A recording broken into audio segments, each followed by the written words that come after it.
am I doing here? Like, it's a techno rave. Oh, I thought you were a drum and bass girl. It's like, I'm an electronic music girl. Like, I'm an underground girl. I'm a raver. I pride myself on being one of the few people in the industry who's not a gatekeeper. I never have been. I am quite happy to share what knowledge I have, what skills I might have obtained, because what is knowledge for gaining and education for having, if not for passing down? Why am I going to put a bunch of guys' voices on there? No disrespect to them, when I should be paying homage to the women's voices. I am one of those voices, and I am one of those voices that's being obscured now. Shoot, we're getting really deep here, aren't we? Hello and welcome to the One More Thing podcast. Long, deep and meaningful conversations with inspiring minds across the bass music spectrum. So far this year, you've been in the capable hands of my colleague Annalise, who's been hosting the New Generation podcast. But for this episode, you're back with me, Dave Colombo Jenkins, as I welcome a truly game-changing artist from the other side of the planet. It's Tali. Often cited as New Zealand's first lady of drum and bass, and definitely respected as the first international female MC to make a huge impression on the UK jungle scene, Tali is a creative polymath. She produces much of her own music, she's a published author, a multi-instrumentalist, a teacher, and so much more. Over the course of this extensive interview, we dig deep into her journey as she reflects upon two massive milestones in her career that passed earlier on at the start of the year and the end of last year.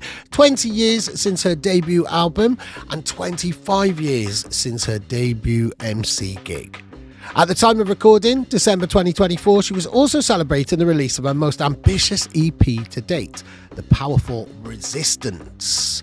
Not only does it feature a collaboration with some of her most inspiring peers, such as Colette Warren, MC Chickaboo, Jenna G, Ria, Ayamara, Deism, Sophie Marie and Indigo Rain, it also features a techno track with the incredible Arabic vocals from her Palestinian friend and collaborator, Rana Hamida. With such heartfelt and personal topics to explore and discuss, it goes without saying that this one goes super deep. As always, if you like what you hear, please check out our other podcast and support us if you can on social media and Patreon. Thanks a lot.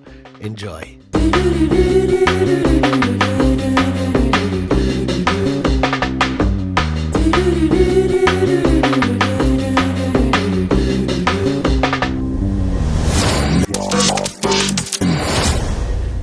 Welcome to my podcast. How are you doing? Kia ora, Dave. I'm good. Thank you. Nice to see you again after a wee while. Yeah, it has been a while. It has been a while. In fact, the last time you were on One More Thing was when we literally just launched the website and made your album of the week of Future Dwellers.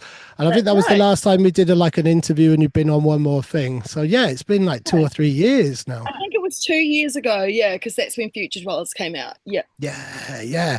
And speaking of years, I mean, you're celebrating 20 years of your first album. But when you come up to these significant moments, you get in a state of reflection, don't you? I would imagine you've been reflecting over lots of stuff lately.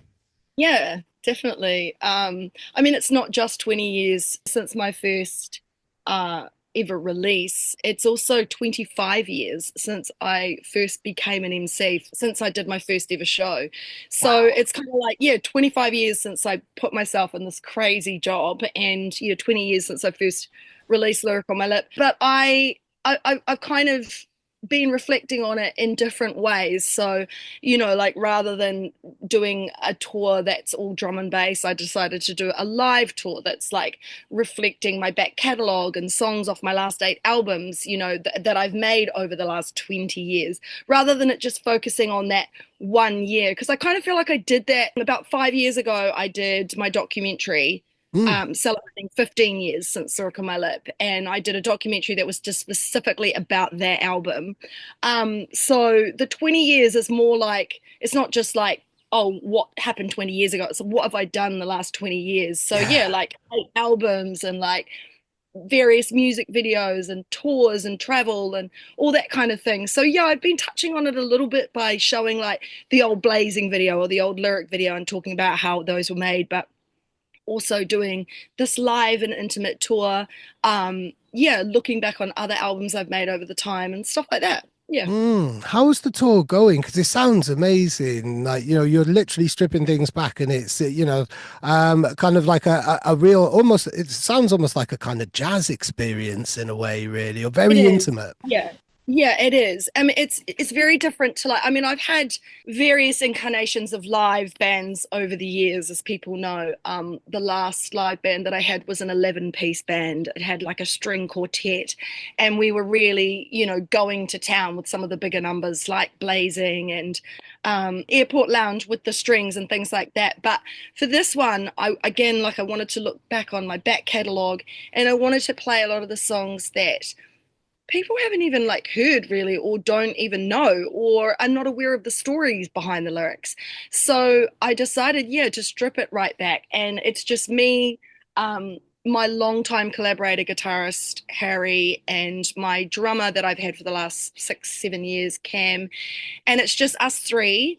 Harry also does do some Ableton loops and kind of like brings a bit of atmospherics into some of the songs, but for the most part, it's very stripped back. So yeah, a lot of the songs on my back catalogue, they do loan themselves to that jazz or blues or soul kind of vibe, and then we do have some that are sort of more lo-fi beats. And in between the songs, I'm just storytelling and like just explaining like maybe the story behind the lyrics or what was happening in my life at that time that made me feel like I wanted to write that kind of song. Yeah, people seem to really love it, Yeah. really connect with it. I love that. And that's a certain type of kind of performance that you can give at this stage of your career because you've got those experience and you've got those kind of stories and stuff like that, Yeah, like tales yeah, from the road. This is a whole new yeah. chapter in your performance. And what's it like when you've got, I would imagine, when you've got long-term band members like that, you've almost got a shorthand. You can almost read each other's thoughts and you just give each other a look and you're going to either kind of increase the volume or go a bit faster or do something. You must have a really nice kind of intuition with your band members in that way. Absolutely, that's so true. And what's really amazing about these two guys, especially someone like Harry, who I met when he was 19, I've watched his growth as a musician. I mean, he went and lived in Berlin for like 7 years, but I used to go and visit him and see him play and stuff. And like now he's come back to New Zealand and is living here and performing and being an artist in his own right. So that's just really exciting as well.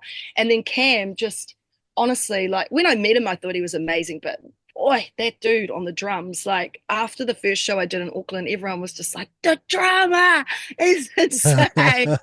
And it just makes me really proud to be on stage with two musicians that I sort of feel like, in a way are kind of like my musicians, because I've worked with them for so long and I've known about them for such a long time, more than other people potentially. And yeah, you do get to that point where I call it musical telepathy. I actually even wrote a song about it Oh, and how brilliant. this, I mean, it's off my album Wolves. I think it is, yeah, and it's called Telepathy, and it's about the connection you have with these musicians, these people who are almost like your soulmates. It's almost like you have this love and this connection that you don't have in other relationships, and Yeah. that's what's really important to keep those relationships positive. And you look after your musicians, you pay your musicians well, you treat your musicians well, because those connections are connections that you don't have with like your partner or your friends or your parents or anything like that. Yeah. Musical connections are really, really, they're very soul felt because you are connecting over something that you love and you're so passionate about. And to be able to work with musicians who understand my music so intuitively and know exactly how I want it to come across and who look after me on stage. Yeah. If I make a mistake, they back me up. If I forget something, they will fill it in. I even, it's even to the point where I'm like, the sound tech says, well, what do you want? And I'm like, I don't know, ask them. They know what I want, because I don't have Brilliant. the knowledge, and two, I don't have maybe the capacity to express it, and so they'll step in for me. So yeah, it's really important, and it's really integral to making the show what it is, and I am so eternally grateful for having them with me. We've actually just starting to incorporate a really young jazz bass player now too for some of the slightly bigger shows. Oh, So we're doing wow. festivals, yeah, and we sort of feel like for the festivals we need the bass to sort of fill in some of the gaps, and so that we can play a few more dancey tracks too. So we've got this incredible young guy called Orlando who I saw at a show. I went up to him and I was like, "Bro, you're insane! You're a bad man. I need you to come and play in my band." And he was like, "Tali, you came to my school and music mentored my class one time." Oh, wow. Brilliant. Brilliant. And now he's like a jazz school graduate. So yeah.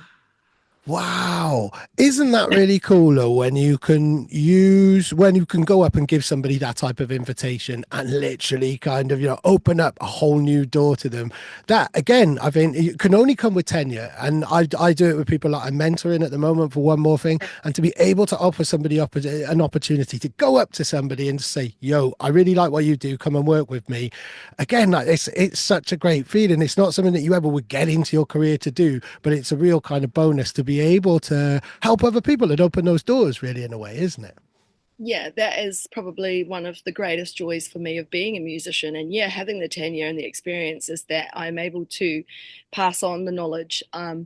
I pride myself on being one of the few people in the industry who's not a gatekeeper. I never have been.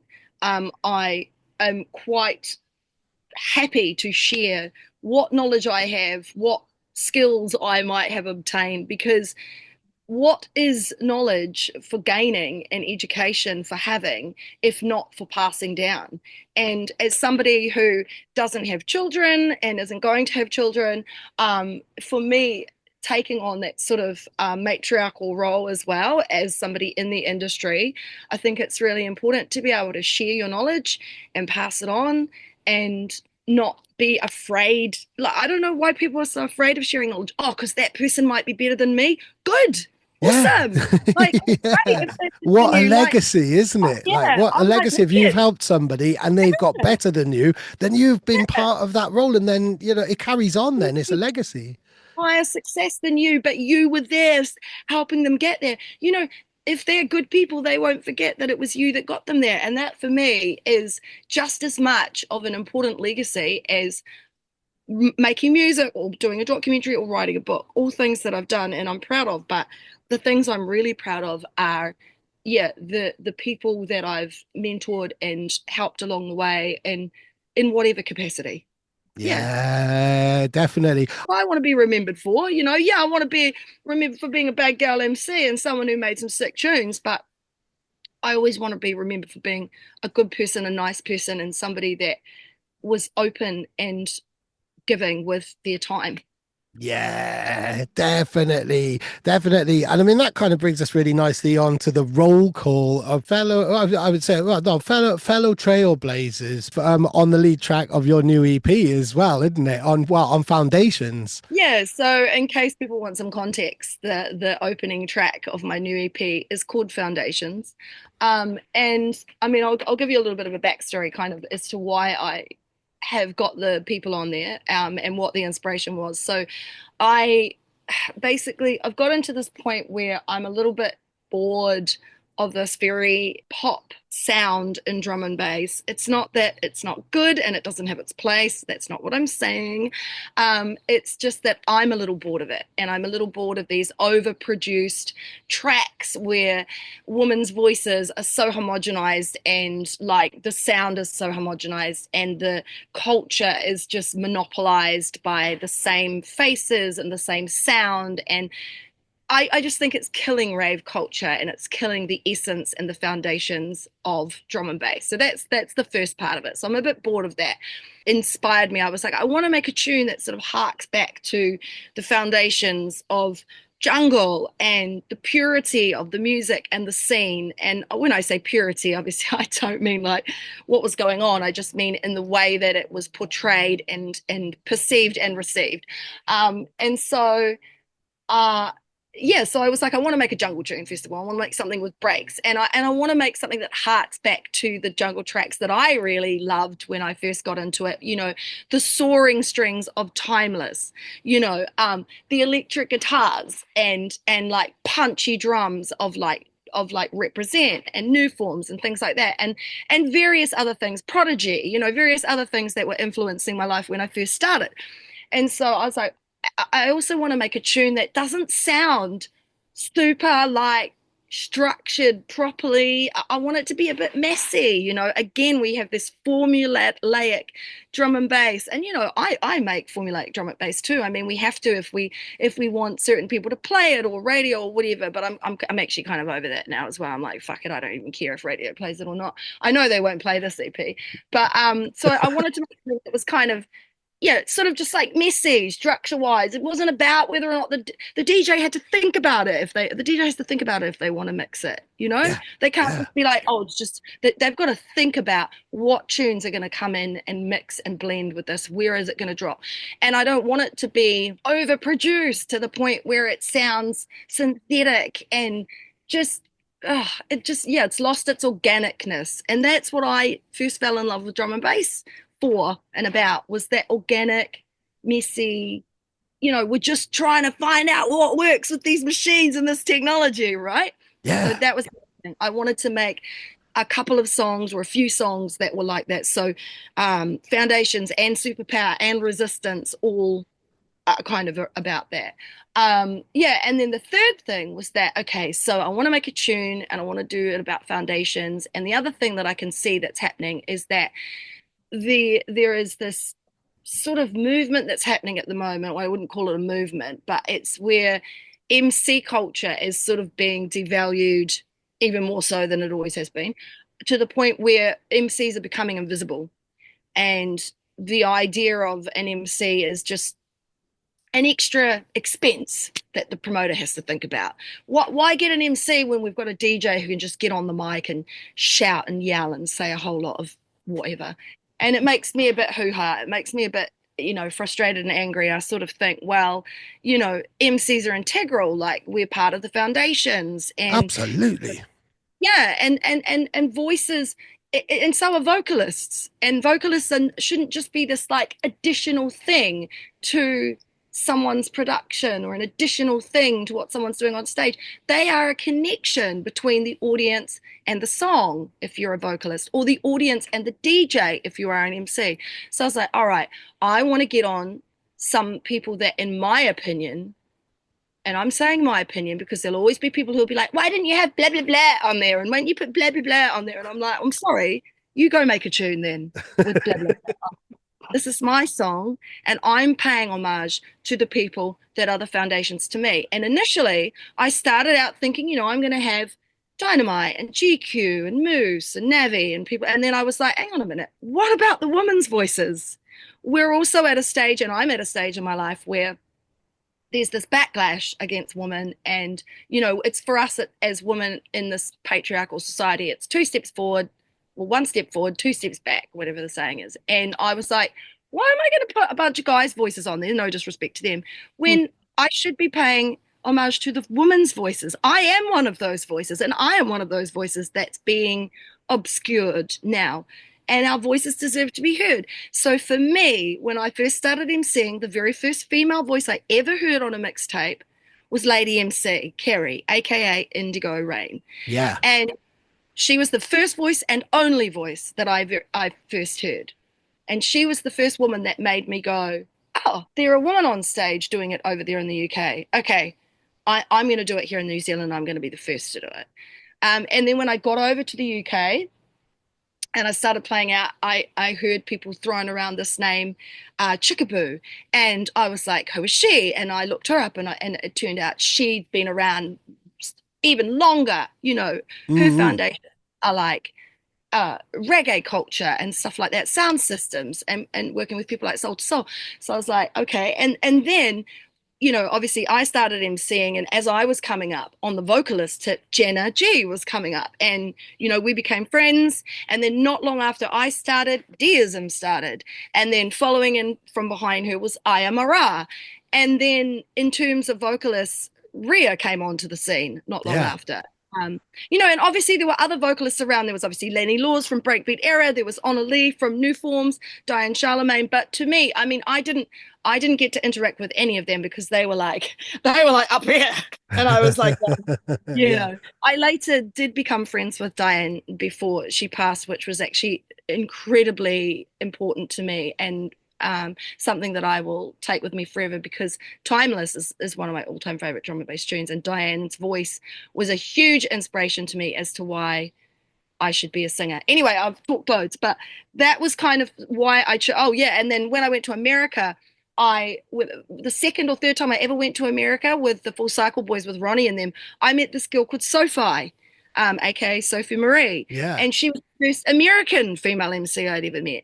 So for me, it was super important that I put voices on this song um, that had been around me and coming up. And then someone like Colette Warren, who, yeah, we know her as a singer, but actually Colette, she's been in the rave industry or the rave scene for 20 years. I mean, she was raving when she was 14 years old, 15 Yeah, years I old. remember watching interview videos of her at Innovation. I think it's Innovation in the Sun, interviewing people and stuff like that. Yeah, Like, yeah, she's been people around. people knew who her and her mate Zoe were because they would go to Innovation, WMC, they'd go to Warning, they'd go to Milton Keynes, they go down to London, they go all these different places, and people knew who she was. So to me, Colette is one of the foundations of the scene. She just happens to now be a singer, and she is somebody that, yeah, I did mentor and teach how to record herself and put her in my band and all that. So for me, Colette is part of the foundations of the scene, but she's also part of my foundations. So I'm just Yeah. vocalists that are not just part of the scene. Obviously, like someone like Chickaboo, I've only just started to get to know now, and Kerry, Indigo Rain, we became really good friends like 3 years ago, and now we're super tight. But they weren't my foundations, but I acknowledge that they are the foundations. And then other Yeah. people like Aya and Deism and Jenna, Ria and Colette and Soph, they've all always been my friends. So they're my foundations. Anyway, so that's that's the That's story. amazing. And yeah, you've got this perfect lineage, then this kind of multi-generational kind of lineage of where you're right in the middle of that, then really. And there's people who've influenced you, there's people that you've influenced, but together they are your peers and you're one united voice on that. Yeah, That must have felt really good when you've got everybody together, when you've got all of the parts and all of the ducks in a row and you had all of your voices and you sat down and listened to it before. That yeah, must have been great when you'd worked on this and you'd got everybody recorded and then you had it on the track and you first heard it with all of you together. That must have been a really nice feeling. getting everybody together was a real slog, and it actually only all came together at the beginning of last week. So I literally, Wow. yeah, I got the last voice on there, which was Chickaboo, and then obviously you've got to get everybody's okay and send it to them and be like, do you like it? Are you happy with, with the way things sound? And then yeah, and then I had to send it to my engineer, and thankfully, I mean, he is a super, super busy dude, Jono, but he was like, I'll get it mixed down today because he knew that I had this deadline. I needed to get it sent off to Triple Vision and stuff. So he just smashed it out. But yeah, Wow. your point was when I listen to it and hear all the voices, yes, I get goosebumps listening to it. Yeah. Wow, that's brilliant. That's brilliant. So, just for the interest, I mean, this is probably going to come out mid-December now, around about the time of the release. It's the 28th of November, 29th for you, 28th for me. So, these vocals literally came in around like the 12th or something like that. I love Yeah. the immediacy. I love the immediacy of being, this is what I love about electronic music and about the internet and modern technology, the immediacy of things. If you've had an Yeah. idea, you can follow it through. If it's a strong enough idea and you're able to, you can see it all of the way through. And I think that's very empowering, really, and does help with a lot of Yeah. creativity, doesn't it? It really does. And I mean, this will blow your mind as well. So the track Resistance um, features an incredible Palestinian singer, my friend Rana Hamida, and we finished that tune. What is the day today? Friday. Yeah. Uh, we finished that tune on Tuesday. Wow, you're making me feel better for being so last minute. I'm famously last minute with everything. Even when I'm trying to plan ahead, I'm always last minute. But this is gold, the gold dust. It was one of these things that, like, so Rana came round to my house to record some acapellas in Arabic for a documentary about the flotilla that has traveled from Aotearoa, New Zealand, to Turkey to deliver aid to Palestine that obviously isn't being allowed through. And Rana was on that boat, and she Wow. has an incredible voice. She sings, and so she came around and she was recording these vocals, and that they were a cappellas of like sort of old folk songs. And I was just getting full body goosebumps and like shivers. Her voice is incredible. And I was like, Rana, man, like your voice is so beautiful. I'd love to put you on a track. And she was like, oh my God, Tali, I'd love to be on a track. And so we talked about it, and we talked about it being a drum and bass track. But then when you listen to the timing of a lot of Arabic music, it's quite slow. It's actually kind of loans itself more to like 140, and BPM. And also the scale is a lot of songs are written, in the Arabic scale, and so you've got to work with that. So I was sort of like, oh yeah, I'll just throw her on a drum and bass track, but it doesn't really work like that. You have to sort of be very, very sympathetic and understanding of the scale where it's going to go, and also anyway, so we agreed that we would do a track together, and I was like, I think it needs to be like a melodic techno track. Like I think that's going to do it justice. And I've always wanted to make a melodic techno track. I mean, I've made some sort of like dancey tunes before, but I wanted to make something that a lot of my friends who play house and techno would play. And so I actually took one of the acapellas from the folk songs and I worked with that to construct this song. And then what I did was I sent Wow. it to my engineer because he was like, look, I've only got Tuesday. So I sent him Foundations and I sent him Resistance, and he mixed them both down in the one day, and he sent it back to me with no vocals on, because I was like, this isn't going to be the vocal. And then Rana came around and we wrote something to the tune. So then all we had to do was just slot Wow. her vocals in to this already mixed track. And then I just sent it back to Jono to master. And the thing about Rana being a Palestinian woman and living in Aotearoa in New Zealand, where I don't know if you've seen, but we've got a lot of sort of situations happening here we've got a very right-wing government in at the moment that one of the coalition parties is trying to bring a bill to life that sort of demeans our founding document, Te Titiri, the Treaty of Waitangi. And it's really divisive. We had a massive hikoi, a massive march of tens of thousands of people from all around the country that marched on Parliament. And I was part of the march here in Auckland.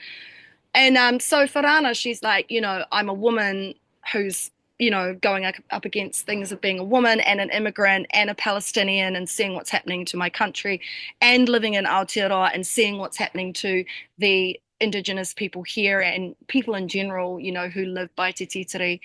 And so we were like, right, we need to write this track and Yeah. resist. It's resistance, And so the lyrics of this, the very loose translation that I'll give you, because the other thing that I was going to say was, when you work with somebody in a different language, you can't just say to them, oh, I want to say something about this, and say a line to them.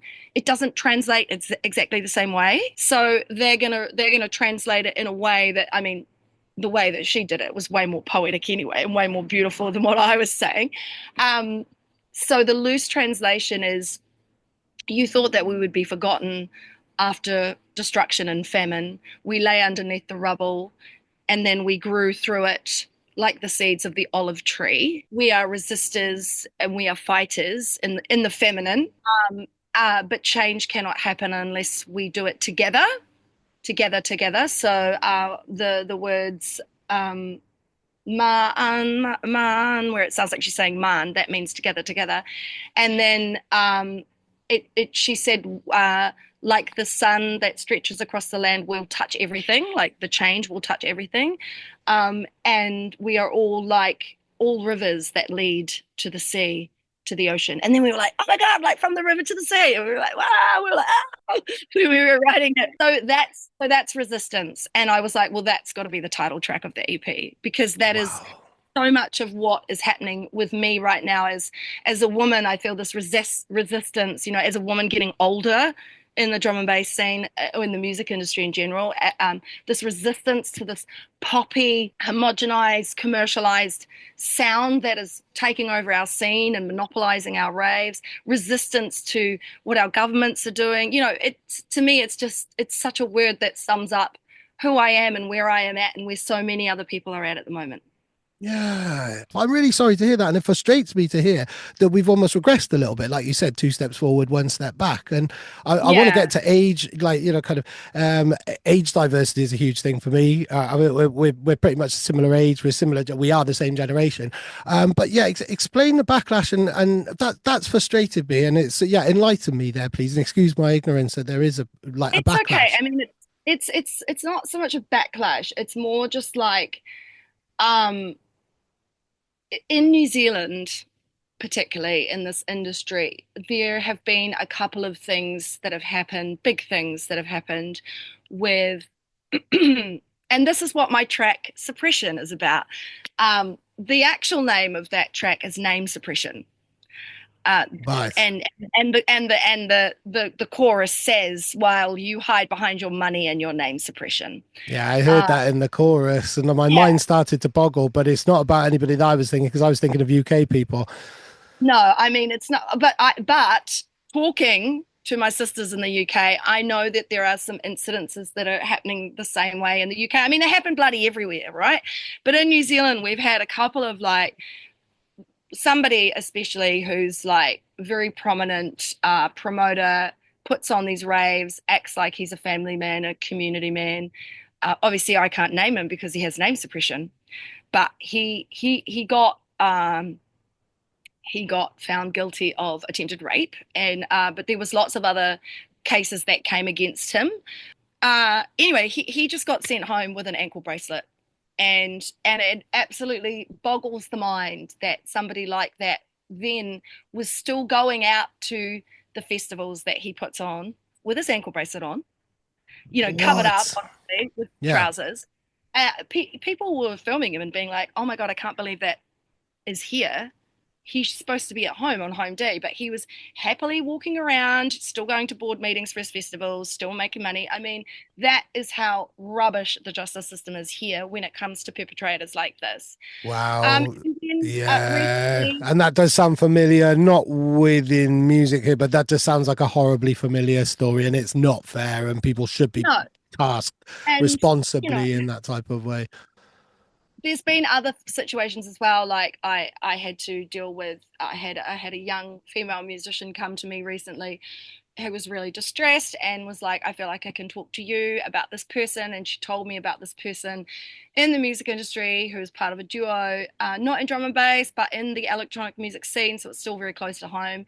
And just the way that he'd treated her. And then it turned out that there was another woman that I knew who had a similar story, and then another woman. And it was sort of like, uh, I didn't confront him. I told a friend, a trusted friend, who confronted him and or confronted his partner, business partner, and sort of said, you guys need to stop. You need to stop working in the music industry, or this is gonna come to light.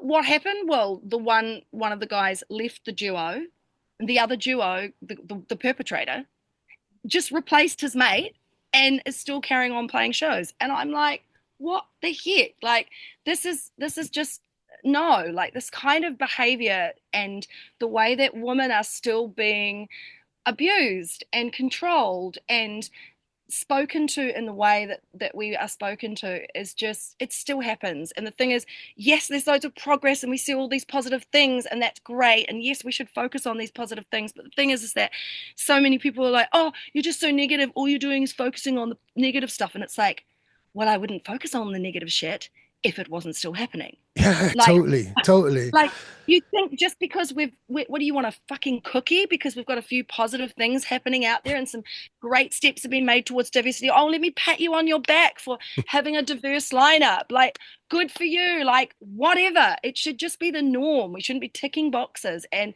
there is still this attitude that is perpetuated online where if you speak up about something to do with feminism or equality or diversity or equity or anything, you're a moaner or you're just grumpy or and it's the thing is that it is constantly women that are speaking up about this. And there are some men who, again, like, I'm not going to name them and pat them on the back. It should just be the norm. Yep. We should just all be speaking up.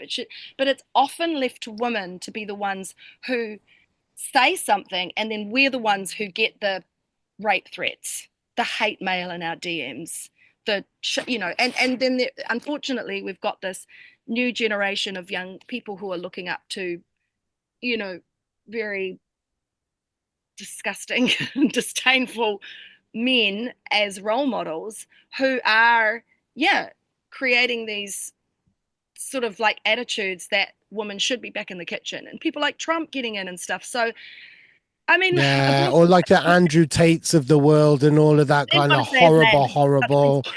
Yeah. Right. Yeah. So, Yeah. so yeah, while there is progress for women, in general, you only have to look in like somewhere like America or somewhere like where women are being treated in Afghanistan and things like that to really Mm. realize that actually women are just as oppressed as ever.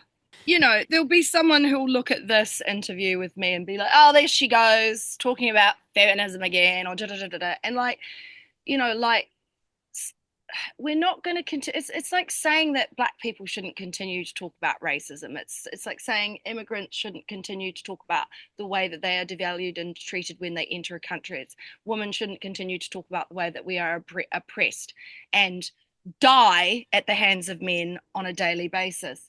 It's like, just because it makes you uncomfortable, it doesn't mean that it shouldn't be spoken about. Just because there's some progress being made, yes, we should focus on that and we should lift that up, but it still doesn't mean that things aren't happening that need our attention.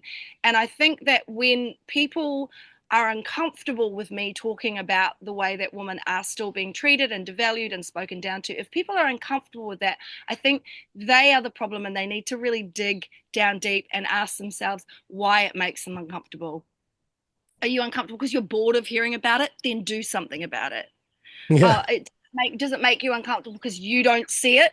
Then perhaps you should think about looking at it from somebody else's perspective, because just because it doesn't happen to you doesn't mean that it doesn't exist. There's many things that I have had to dismantle within my own way of thinking over the years, as a woman, as a white woman, as somebody who lives in New Zealand, as somebody who is able to travel and has Yeah. the privileges that go with the job. There's many situations that have made me uncomfortable, and when I've really got into the root of it, it comes down to conditioning through patriarchy and colonialism for Hmm. the most part. And the minute I dismantle that and get into it, it doesn't make me uncomfortable anymore, because I understand it. And so I just put it down to, people complain because they're ignorant, and people complain because they're afraid of losing their own privileges and what the scene will look like for someone that looks like them, who's used to getting things their own way. That's Yeah. what it comes down to. Yeah. Completely. Shoot, we're getting Completely. really deep here, aren't we? Yeah, possibly a little bit deeper than I thought, but I know, I mean, every interview that we've ever done has been kind of deep in that way. And I'm wondering about kind of epiphanies that you've had. And it is hard when you look at yourself and you look at, when you feel uncomfortable and you have to kind of go down to the root of things and you look at it from a different kind of perspective, or you understand more about where the products of like the education system. And that's Yeah, something, that is becoming more and more apparent. And as we see more on the internet and we're able to find actual truth and not just believe kind of what we're taught by teachers or by old books, like history is always written by the victors in that awful way, like, we yeah. understand more. But are there any epiphanies that really spring to mind where it's been life changing for you, where, it might have been a bit of kind of turbulence and looking at yourself, or a kind of situation where it might have inspired us, like something that you've written or anything like that? But is there anything that springs to mind where it's been a life-changing epiphany, really, in terms of perspective? Well, yeah, I mean, obviously, like things like white privilege and like, what does that mean? Because I'll be like, well, I'm not privileged because I grew up on a farm and we didn't have a lot of money and da, da, da, da. And then I'm like, like getting to understand what privilege actually means. It doesn't necessarily mean having money. It means being able to walk through society in a way that is easier for you than it is for others. Yeah, like And that going into a shop and not being followed by the not security guard, followed but by your black security. friend is, or something like that. Exactly. And you can only learn about those experiences as well by listening And it's really easy, like in the past, like if somebody, and we all do this with things that we are not familiar with, and we cast our own gaze on it of what we know. And if somebody brings up something to you and you're like, oh well, again, it's that I've never seen that, or I never thought about it like that. And it's actually one of the things I love about being an MC is that it's enabled me to travel around the world and experience loads of different cultures and different ways of life. Yeah, like rolling out with the high rollers and like, woo, living it up. And then other times playing in countries where it's very obvious that the day-to-day person is struggling to make ends meet and what that looks like from their perspective. And I'm not saying that you by getting an understanding you suddenly know everything. You're never going to know everything, are you? No. Just like you can be as a man, you can be a feminist and you can be empathetic and you can be understanding. You can have a wife and a girl, a daughter, and try and understand from their perspective. But you're never, ever, ever, ever going to really know what it is like. And the only way you can ever really know what it's like, other than somehow morphing into a woman, Doing a is quantum leap or something. Yeah, yeah, yeah, yeah. or quantum, exactly. Quantum leap's a great example. Suddenly becoming something that you're not, is by listening, is really by listening. And for me, as somebody who's always been very outspoken, and quick to opinion, learning to listen and learning to sit with things that make me uncomfortable.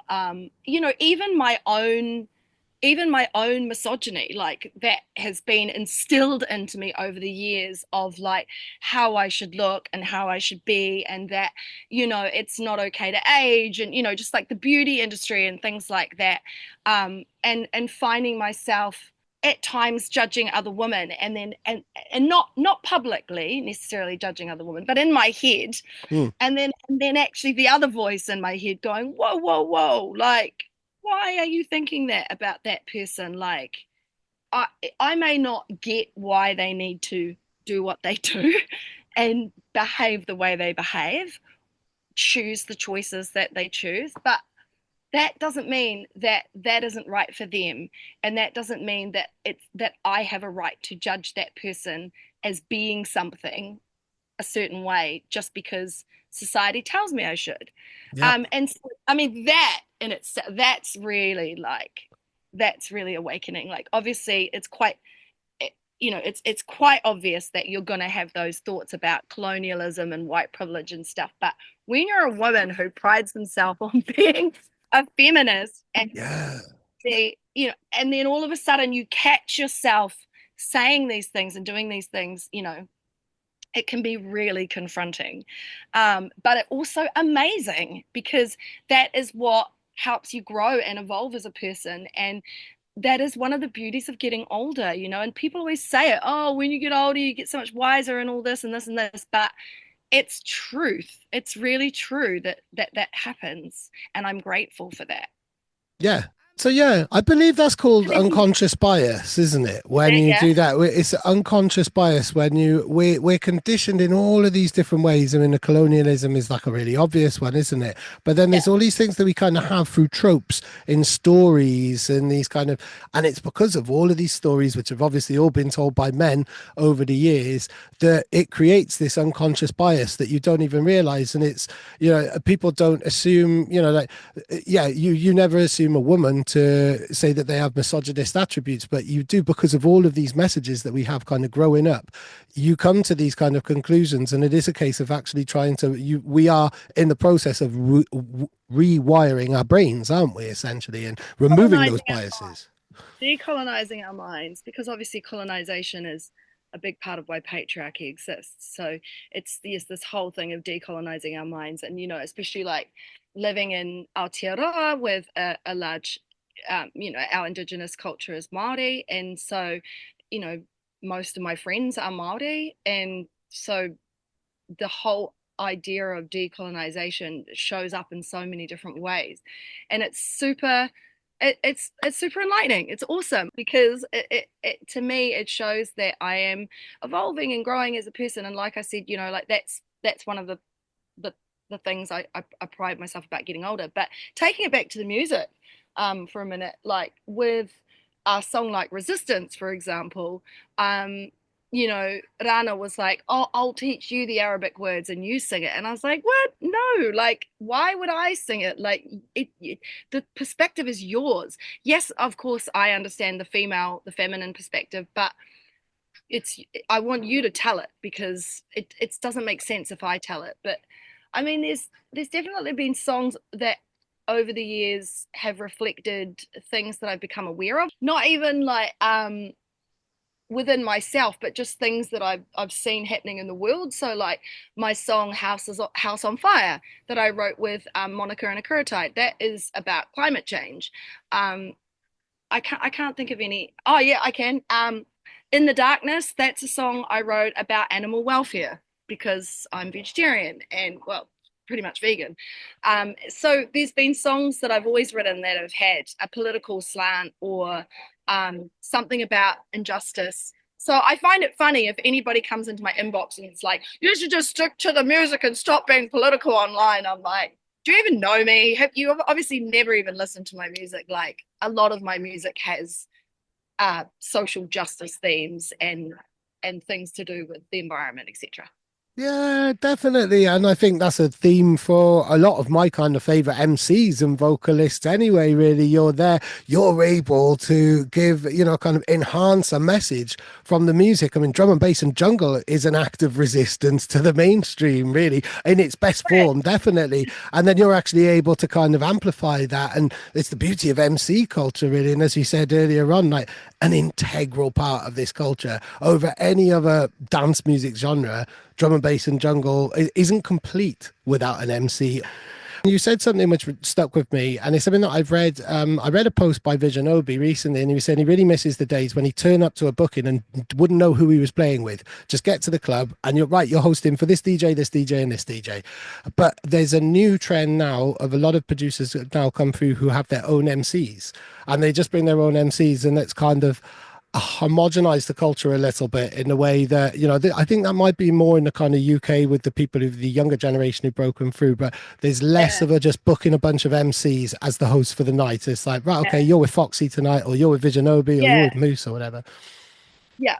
I mean, I've never turned up to a club and not known who I'm playing with. I've always known who I'm playing with because I like to be prepared. I like to know like what sort of swag I've got to bring for the night. Am I going to be conscious tonight and saying all this intelligent stuff, or am I going to be a hype girl over Jumper Jack Yeah. Frost? So, because the thing with me is that I'm not, just what's the word? I'm You do a lot of different things. I do a lot of different things. Like obviously I sing and I MC and I can be like the hype girl, double timing, but also I like to think that my style is flexible and that's why I've maintained my success as well. And a lot of us have because we're able to work with lots of different people. And yeah, so I've always known who I was going to work with, but definitely like when I was doing stuff like with SS for World of Drum and Bass, for example, who'd be like, okay, well, do you want to MC with Kenny Ken tonight? And I'd be like, sweet. And then the next night it'd be Chris, and then the next night it'd be SS, and then the next night it'd be somebody else. So, I love that as well, and I think that's what makes us well-rounded MCs. I think that's what so many of us old school, and I mean I say old school, and obviously there's way more old school than me, but people that I look up to like GQ and Moose and Dynamite, um and even the DRS and Vision OB, all these guys, they are able to work with anybody because we've always Yeah. had to work with people. And nowadays, I think, yeah, that trend of, and I get it because you also have to think like you're on the road with that person for a really long time. You want to be traveling with somebody that you know their habits, you know what they like, and they know what you like. I was talking about this with Tom, for example, Tom Piper, and he's always on the road with Andy, and it, Yeah. it is that thing where him and Andy just know each other so well, and they love each other's company, and they're like best buddies, and yet they can be away from each other for periods of time, and then get back together and perform, and I get why people do it. You want that familiarity, and it's comfortable. But I do think that it is creating, like you say, this homogenization where it's not exciting in that you just always know what you're going to get. And some people like that. Some people like going to the restaurant and ordering the same thing every time. I get it, it's risk free. But I do miss the days, yeah, where you're like, oh, like Marcus Intellects. Oh, he's playing with Tali tonight. Oh, next time you see him, he's with DRS. Oh, next time you see him, he's with whoever, Mm. G. And I think that is what used to make sets exciting. Like if you listen back to a lot of like the tape packs and like, these old CD mixes and stuff, like people are working with different people and it's exciting. It would mean that each set was so different. Now, if we got tape packs of some of the stuff that's out there right now, not only would you hear probably the same song in every single set, which, yeah, to be fair, like you did used to, You like would it do back accelerates. then, yeah. Yeah. But you know what I mean? Like you would hear the same sound. So not Yeah. even the same song, you'll hear the same sound and the MC style is the same. It's just, yeah. I mean, I think like what would be really exciting is when the MC would inspire the DJ selection. And I think when you were just listing those different combinations with Marcus Intellects, you can imagine you can hear all those different sets because you go on a different vibe because you'd be looking at the reaction. And I think the best one, like, rest in peace, Randall. Randall and GQ is probably the one solid where like GQ's reaction was almost like he was hearing Randall for the first time every single time because Randall was so bloody good. But generally, those instances where the MC is inspiring the DJ selection and then the crowd are in on that as well, and the MC's egging on that. I'm covered in goosebumps now because I'm thinking of so many different sets where I've seen that type of behavior. And that's Yeah. definitely, we're not seeing enough of that at the moment, really, are we? I Or it's something I agree. would like to encourage more of moving forward. And I think even if you are like working with a DJ who does play a lot of the same mixes and stuff, like for example, I work with Ciccarelli, my husband, and we play um we'll have not pre-rehearsed sets, but there'll be sets that he's done where he's done a mix that I've loved, and I'll be like, can you do that mix again? And I'll be like, I love it when you did that because it gave me an opportunity to do this rap, whatever. And Ciccarelli will be like, yeah, yeah, okay, cool. And so he'll do it, but I don't necessarily know when it's going to happen. Or he'll Ah. surprise me and drop it with something else, and I'll be like, oh my God. And even if like I know the mix that's coming in, I'll love it so much that my reaction will genuinely be uh, frothing. But I think you see a lot of MCs where and DJs where it's so obvious that they've done that set night after night after night, um, that it to me it just there's no excitement. I don't feel a thrill the MC because the MC's not making me feel a thrill. Like you said with GQ with Randall and the way it was like he was hearing him for the first time. It should feel like that every time, Yeah. you know. Um, so how do you get back to that excitement again? And is it a case of, yeah, the DJ changes up the set and doesn't tell the MC, or at least the MC could feign some sort of excitement? I mean, I do still love watching Dynamite. He's my Jedi master, taught me everything I know. But the way he always used to be like, oh yeah, okay, is that how you're going on now? To like Ron playing with, and I'll be like, I love that. Like I would feel that excitement that like, oh yeah, is that how he's going on? Like, oh, what's he gonna do? Yeah. Yeah, definitely. What's it like emceeing them with your husband? And what's that? I mean, I ask this to any creative husband and wife or partner situation when they're creating together, performing together, writing tunes together. Me and my partner don't have that. We have many other great things about our relationship, but we're both not musical like only one of us is.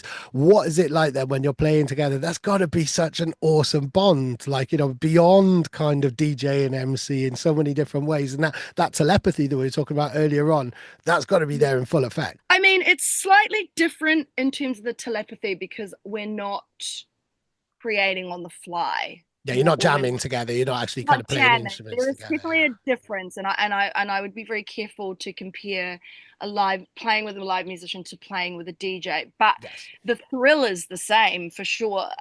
In terms of, well, actually, no, when you're playing with somebody that you're married to or somebody you're in love with, the pride, like like Chicarelli is such a good DJ. Like as his wife, I bear witness to how much time and effort he puts into his sets, and the creative thinking, and oh, this might work and that might work, and how much he loves the music and knows his history. And so when I see him playing, I'm not just his wife and I'm not just his MC. I'm actually a fan, Go on. and it's, I compare it to, like, like, yeah, when I emceed with Marcus, or when I would MC with Ronnie, or somebody that I was genuinely a fan of, as well as I loved them and they were my friend. But when it's your husband, it's just like that extra level. It's like that pride of, like, that's my man, like, and I'm his woman, and we're here together. And sometimes, like, in the past, we used to, like,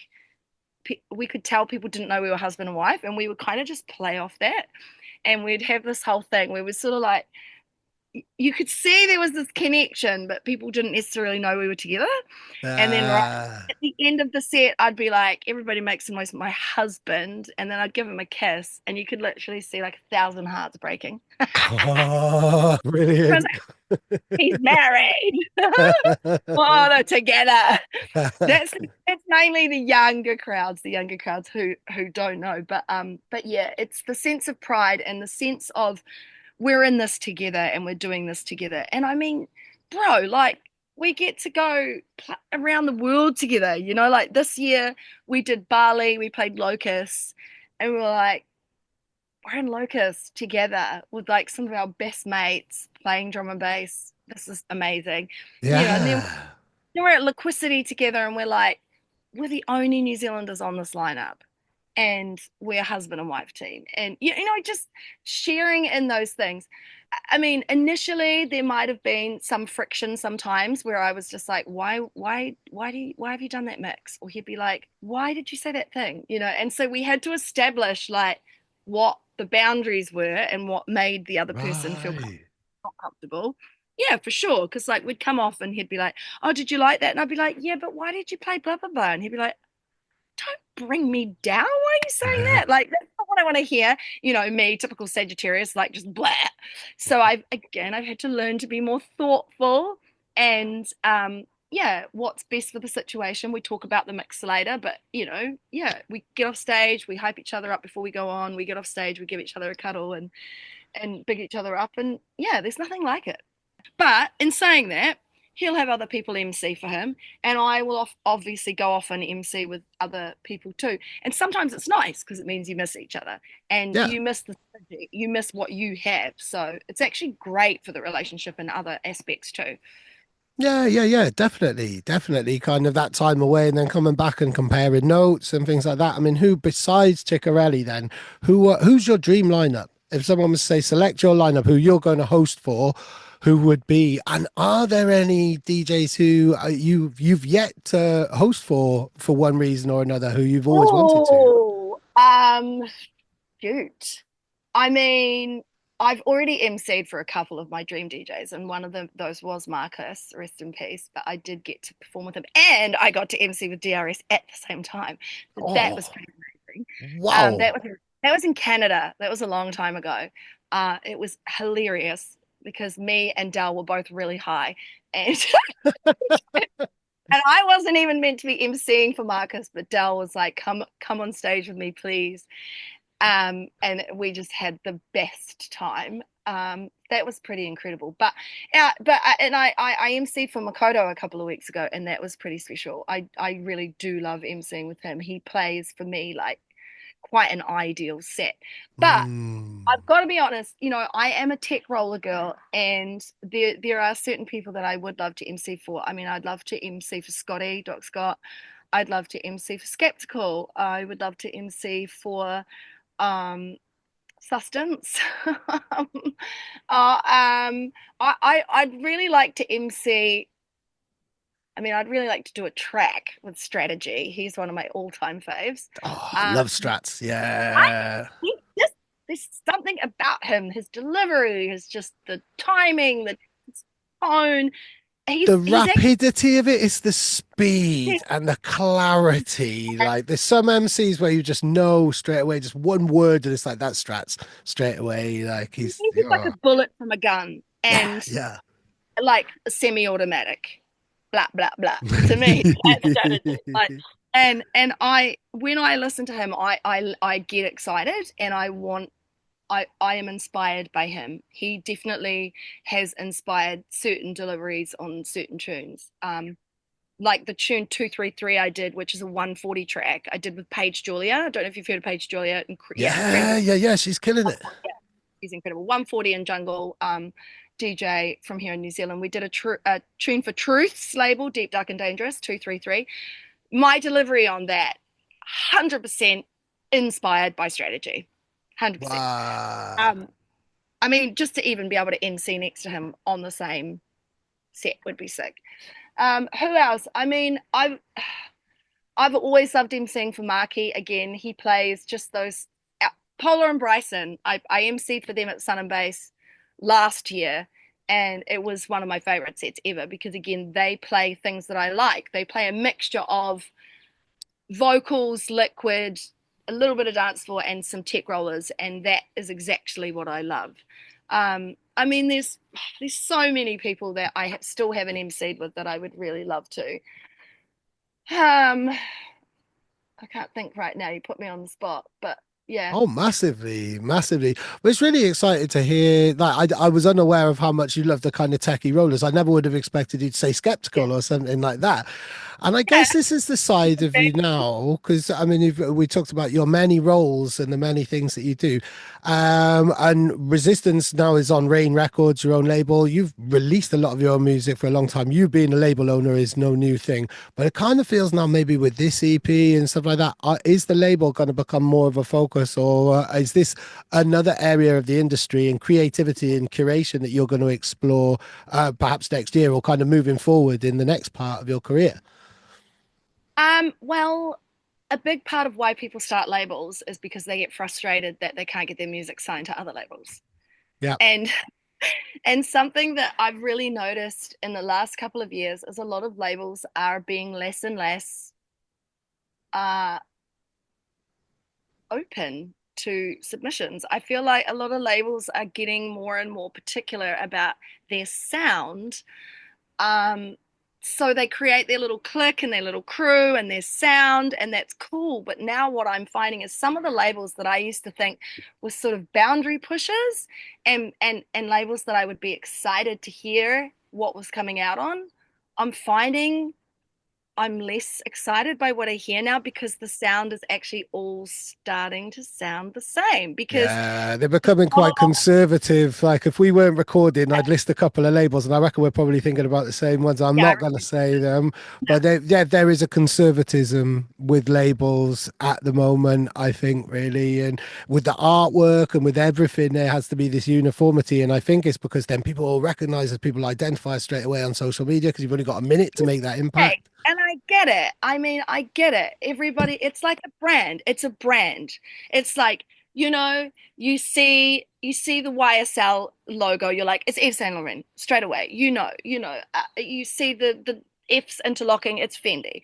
It's like you hear a certain vocalist on a certain tune that sounds like this, it's and I get it. It's branding and it's a really strong way to create um label nights, festival stages, curated festival stages, because people know what they're going to get.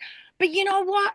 I just love a lineup where a festival's playing and they've got a whatever label stage, and you're like, oh wow, blah blah blah's playing on that stage. They're not even on the label. I Yeah. freaking love it because that to me shows that that label is actually paying homage to not just a certain sound, but people that they like who sound and they want that diversity. I don't want to go to a stage where it's just going to all sound the same. It's so boring. And I don't necessarily want to listen to a label's mix tape. No, what am I so trying to say? Like, like Like a various artists. showcase. Yeah, or Yeah, yeah, various yeah. artists mix. Like, let's say they're putting out 10 years of blah, blah, blah. yeah, or 20 years of blah blah blah, and that label puts it out, and every single song sounds the same. It's got the same sound. It's like, oh well, that's boring. I tell you what, I will mention, who I will mention is Four Corners, Malinky's label. Recently did his 10 year. They did their 10 year uh label release, Mm, various artists, and it was so good because it was so varied, and yeah. it absolute. I mean, I know that it's testament to Malinky's love of the four corners of drum and bass, tech and liquid and jump up and whatever the fourth one is, dance floor.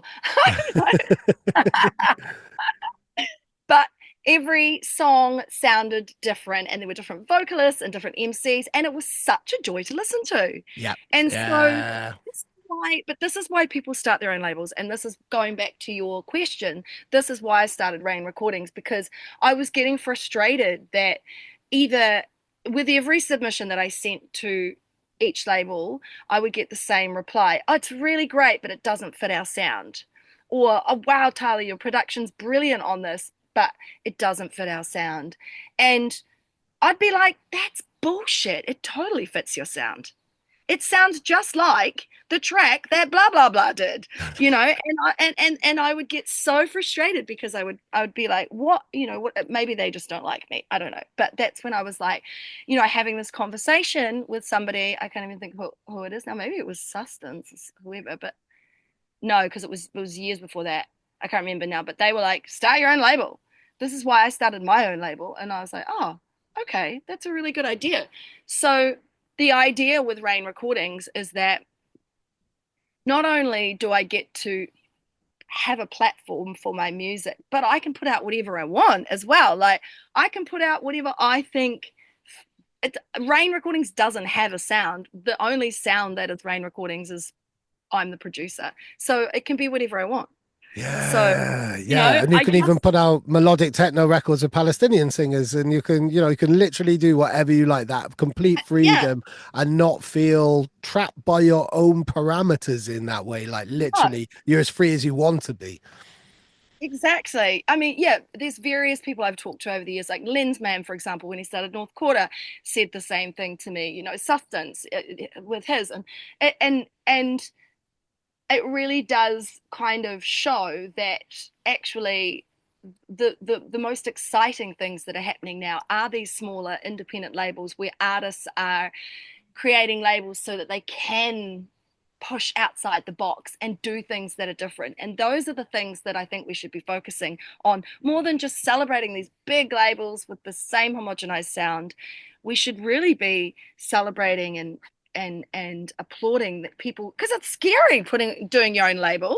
Oh my God, yeah. Tell me about it. Like One More Thing's got a label. We're on our third, Yeah, fourth EP now. And it's what I really like about a label is it reminds me of running a magazine in that there is a bit of a routine, but each release is different. So I didn't realize at the time how much I love making magazines, but it fitted my mindset that I could just be so into this for a month. I'm into this. I fucking love it. And then the next month, I'm into this now. I'm into this. We're loving this now. yeah, And moving on. But you've still got a structure and a routine, but it changed the yeah, input. So the vessel would be the same, but what you filled in it would be very different.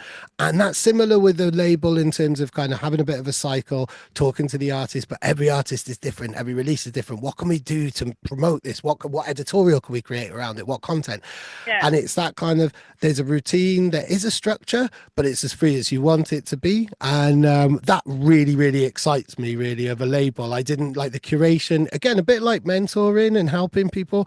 It wasn't what I expected to fulfill me.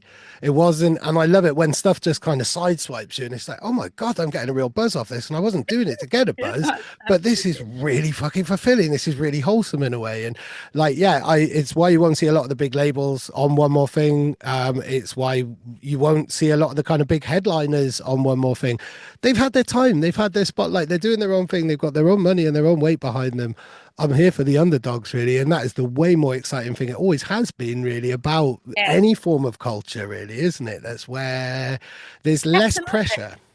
The fringes, the underground, and I mean, I definitely would consider myself my label's underground for sure. But the pitfalls obviously are that it's a really stressful doing it yourself, and This EP has been particularly hard for me because my health has not been great recently.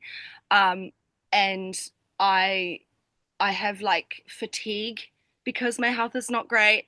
Um, yeah, it's nothing scary. I have early onset arthritis in my hip, which is very unusual for someone my age, and it means that my actions, my movements, are quite restricted. I am in a lot of pain, and then that causes myalgia all over, so body pain all over. And then that causes fatigue, and then fatigue causes emotional outbursts and tears and being Oh. upset because I'm not as strong or as energetic or as get up and go as I usually am. So doing this EP has been a slog, not best just because I'm running a label on my own and I'm trying to get all the music together and then create the artwork. And I was meant to have a photo shoot next week, and you know what, I cancel it because I can't afford to do a photo shoot.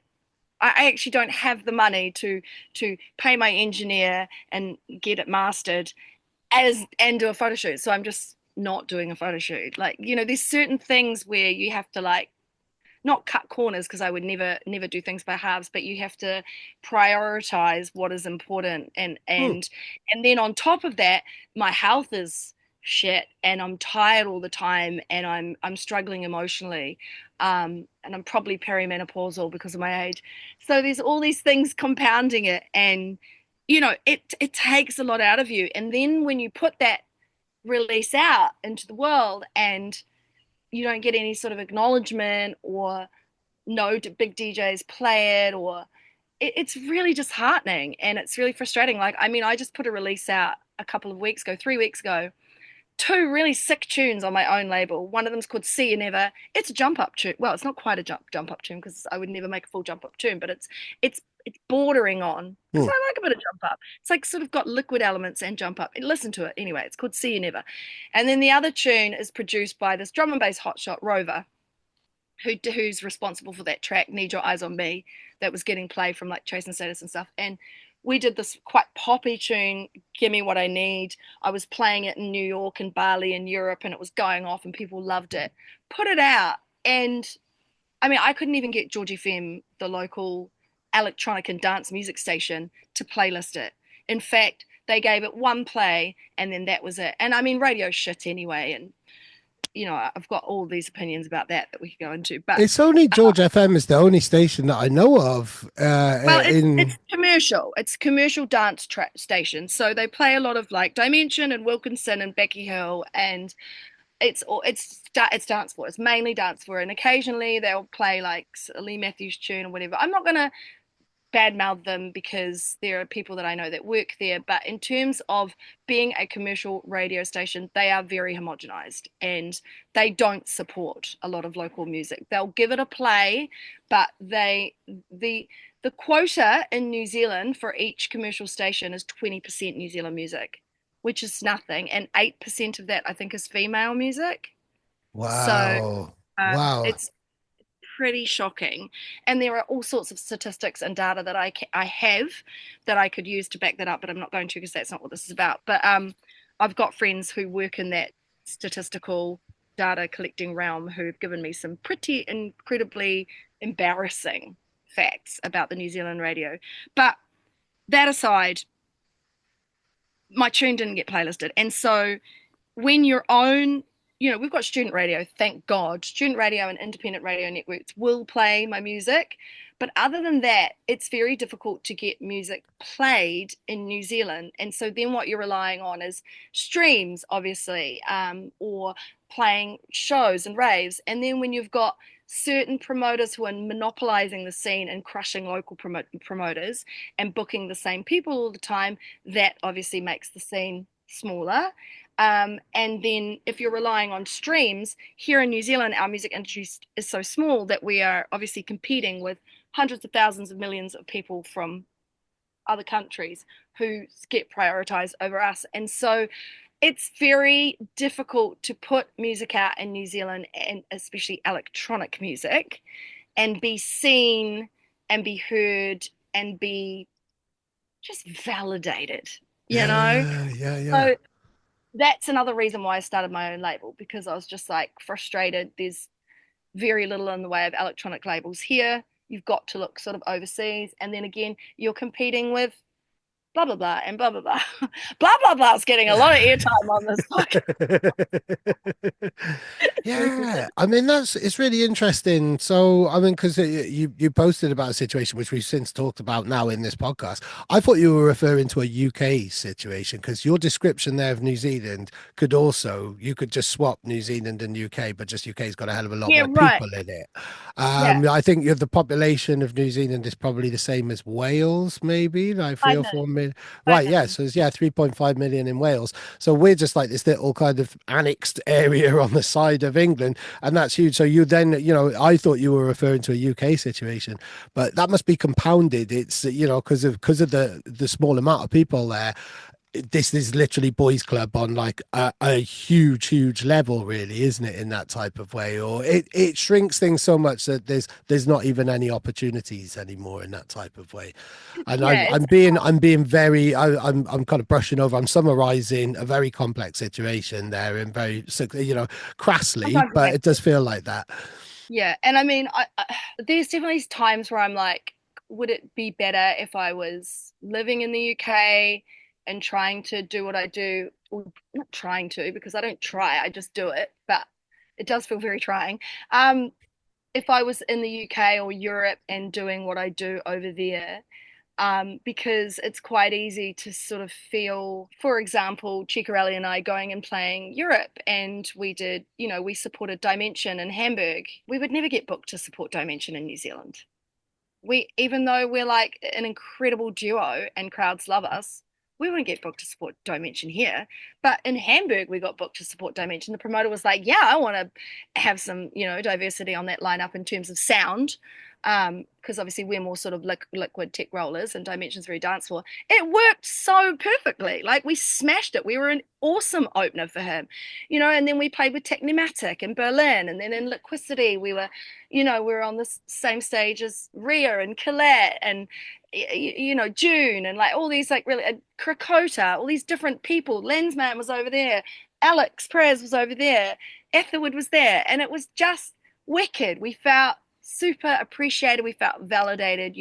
We felt quite famous. We had people coming up to us Mm. going, "Hey, you Tali, Riley," and then you come back to New Zealand and it's like crickets, like no shows, no bookings, like and the thing is we don't sit around and complain about it because Chicarelli has the Liquid Lowdown. He puts on his own shows. We've had Sattel out here this year. So we're still doing stuff and making things happen, but it feels very difficult to be in an industry where you would think that when you're doing so much for the economy and the music industry internationally and locally, and a lot of us feel very undervalued here, and it's not just me. My god, there are so many DJs and producers who feel that way in New Zealand. And I guess it doesn't help that it's become this kind of haven for especially any European act, but especially UK acts to come over this time of year where the weather's so crappy here to come over. So then they dominate a lot of the lineups then, and take away any other opportunities for kind of local people in that way. Or Yeah, you're always in the kind of warm-up slots and it's never because these big artists have come over. And one of the times that we've spoken and done an interview is that there was one point, it's almost like a little war between NZ and the UK in that way, like New Zealand's taken over. When I think, there's part of that was exacerbated by the lockdowns and the fact that we yeah, couldn't do cool. anything here. Yeah. I mean, the thing that frustrates us, yeah, for sure, is that especially like with somebody like Ciccarelli, people think because his brand is the Liquid Lowdown that all he plays is liquid. And so then when they put us on to play, they put us on right at the start because liquid can only appeal to a dancer right at the start of the night, and this is from people who've obviously never been to full liquid nights, or don't understand that within liquid there are realms of hardness and softness Mm. and vocals and not, and so it's very frustrating because then you get put on at this opening slot so no one sees you, and so then people just see you as being this liquid opening act. And then that's all you ever get booked for, or you don't get booked for these bigger sort of like friction and, like I'm saying, dimension and spy and things like that, because people think that you're not going to fit. Well, of course we're going to fit. I just explained that perfectly, saying we open for dimension. We're not open for him. I wouldn't say we open. There was people on before us. We played just before him. We were one of the headliners, and we weren't warming up anything. We got that dance floor fucking hot, and it was Hey. perfect. It was perfect for Rob to then get on and play. Like, he was like, that was great, awesome, like perfect lead in for him. Um, And there's not so going to be any overlap whatsoever. You've delivered one style and then he can come in and do his style, and you've both absolutely smashed it in that way. no competitiveness. There is, like you say, there's no overlapping. Exactly that. So it gets a little bit frustrating when people sort of pigeonhole you. And that is why, back to the music, is my music, is why I do so many different things, because I can't, well, one, I'm ADHD, and second, I can't bear to be pigeonholed in as just a drum and bass MC. If anybody bothers to go back through my history, you'll see that actually I was a singer songwriter first. I played the piano. I'm classically trained. I used to perform live on my keyboard. Then I got into emceeing and drum and bass. And if anybody, again, really knows me, they know that I used to rave to techno and house and even trance at one point, when I didn't know any better. Um, Same. that's because I love my trance, but just not all night. But you know what I mean? And so I remember I went to this like techno rave here in New Zealand, and this girl, she obviously didn't know anything. She's like, "What are you doing here?" I was like, "What do you mean, what am I doing here? Like, it's a techno rave." "Oh, I thought you were a drum and bass girl." It's like, I'm an electronic music girl. Like, I'm an underground girl. I'm a raver. Like, it doesn't matter to Yeah. me, matter to me. Like, I will dance to house, I will dance to techno. Some of my favorite artists are techno artists. Some of my favorite house artists you know, are some of my favorite artists are house artists. So it's like, just, calm your farm on this whole putting us in pigeonholes. Like, at the end of the day, electronic music, we're all one family. If you're a raver, you're a part of my family. It doesn't matter what you listen to. Obviously, I have a preference for drum and bass because I just love that music. And my best friends are in drum and bass, but I have a lot of best friends nowadays who are in techno and house, who are promoting it, who are playing it, who are producing it.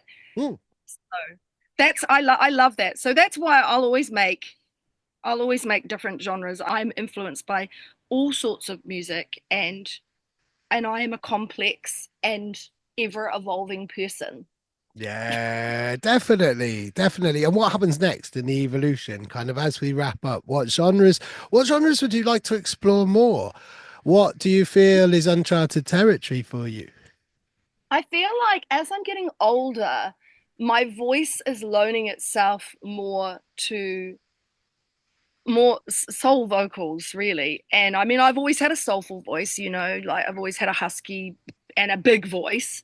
But I don't know, there's just something about the experiences of being an older woman and the things that I've been through that loan itself, I think, to house, and like, like deep house or progressive house. And like, I yeah, I mean, there's artists that I would absolutely love to sing with and do tracks with who are house artists. I would love an opportunity to sing like a big, I'm not going to say gospel vocal because I am not of the gospel persuasion, even though I was a church girl at one point in my life. That's not my background, but those kind of vocals that speak of pain and passion and experience, Mm, the kind of vocals you can only really express when you are of a certain age and have been through certain things. So yeah, I would love to sing more in house. I have done a couple of techno tunes, and I have done some house music, but there's those, just, yeah, those big tunes, those big dance floor tunes, club tunes that I would love to sing yeah. or freestyle over. Like, oh my God, imagine if I could sing with like Carl Cox or someone like that. It'd be so sick. Yeah. So Yeah, I'm yeah, imagining kind of like Lolita Holloway type of vocals, yes, like over yeah, big funky yeah, bass lines or kind of defected records and stuff yeah, like that. Like the big exactly. It'd be gutsy disco yeah, records. Yeah, yeah, yeah. like, yeah, yeah, or just like even quite minimal, like not even disco, because like more even just like minimal sort of stuff like the Rapture Part Two is like I freaking love that tune. Like it's one of my favorites, or something with like uh I don't know, like Black Coffee or yeah, Carl Cox or even like Dennis Farrow. I don't know, just like Mm. I just like I like so much different stuff. Like there's lots of different stuff I like. But that's what But I've keeps you exciting, isn't it? That's what yeah, keeps you inspired, relevant, young, energetic, switched on in that type of way. I think, as long as you keep yourself inspired, then you will always kind of have that kind of energy and that passion for it. And while yeah, I would say quite a bit of you, we've covered a lot of like negative kind of ground in terms of experiences and where we're at the moment. And it's really important to address that. But you are still fundamentally incredibly inspired by this. You are still a raver at heart. You're still a musician at heart. The industry hasn't jaded you enough, if you know what I mean. You're like, you've still got that no, passion. and it's funny because I definitely have had moments where I have felt like giving up, and I'm not gonna lie, especially just with my health and feeling like the fatigue and the frustration of all of the things, and thinking like, God, when is it going to change, but then I will hear something, a piece of music, or I'll see something like someone dancing online to a piece of music, and I'm like, what is that tune? Yeah, the dancing's great, but what's the tune? And I I'm so open to discovering and being introduced to new things, and that's why it's really important to have friends from a myriad of genres. I think these people that sort of get stuck in their, oh, drum and bass should only be this way, are people that probably don't have younger friends or don't still go out or go to festivals where they're exposed to different things. And that's okay. I get it. They're tired, but I am too. But also, like, it's quite possible to feel invigorated and re-energized by new music or old music that you've only just been introduced to, and that's exciting as well.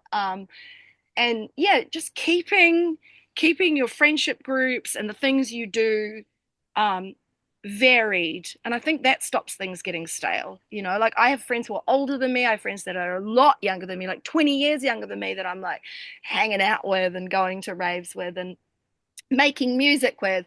um like Ellipsa, for example. That's a really good example. And these are the people that keep me feeling energized, and then I in turn make them feel inspired because they see someone like me at my age doing what I'm doing and still putting out music and starting a label and going here and there, and they're like, wow, I want to be like that. Yeah, So yeah, it's a give and take of energies, and like, yeah, I mean, it's a miracle that the industry has not jaded me, but perhaps I've always been a bit of a Pollyanna. I've always seen the positives. I am a Sagittarius, so I am positive by star sign and positive by nature.